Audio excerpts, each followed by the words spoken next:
Tēnā tātou katoa, good evening. Chris Hipkins is now officially the Prime Minister. He was sworn in after an emotional guard of honour for his departing mate Jacinda Ardern. And today he held his first cabinet meeting, but as political editor Jenna Lynch reports, he had nothing tangible to offer the public. By the stroke of a pen, a new Prime Minister is born. Congratulations, Prime Minister Hipkins.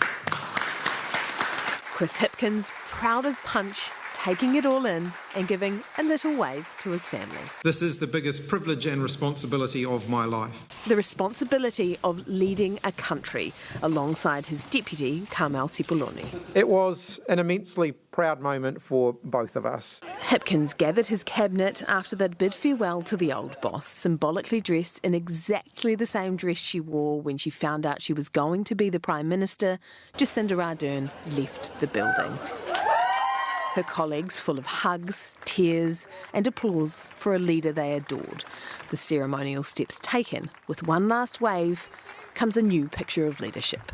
I did take a few moments to enjoy that occasion and reflect on the incredible privilege and the responsibilities that come with this job. And then it was time to get on with it. Revealing the 3R reset. Reprioritise, refresh and refocus the government's work programme. But getting on with it seems a slow process. You can expect more detail in coming weeks. Until Chris Hipkins has shuffled his deck, he'll appoint ministers next week, he's stuck in policy paralysis. I've only been here for a couple of hours.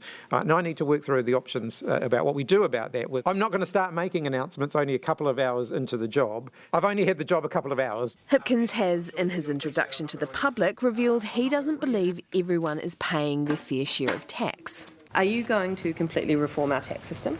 Like I said, I'm not announcing tax policy today. I'm not going to announce a tax policy on day one. He wouldn't tell us if he believes in a tax-free threshold where wage earners get to keep every cent of every dollar they make, up to, say, $15,000. Do you think it's a good idea? Again, I'm not going to get into what is on the table or off the table or what might be a good idea or not. Or whether he thinks Australia's top tax rate, 45 cents on anything over $180,000, is too high. I'm not going to get into announcing or speculating on tax policy today, but good try. Trying to get to the bottom of what Cabinet actually discussed today. And it was time to get on with it. What exactly did you get on with? It doesn't feel like much yet. He left us wondering. Jenna joins us now. Kia ora, Jenna. So how come Chris Hipkins didn't have anything concrete to tell us today?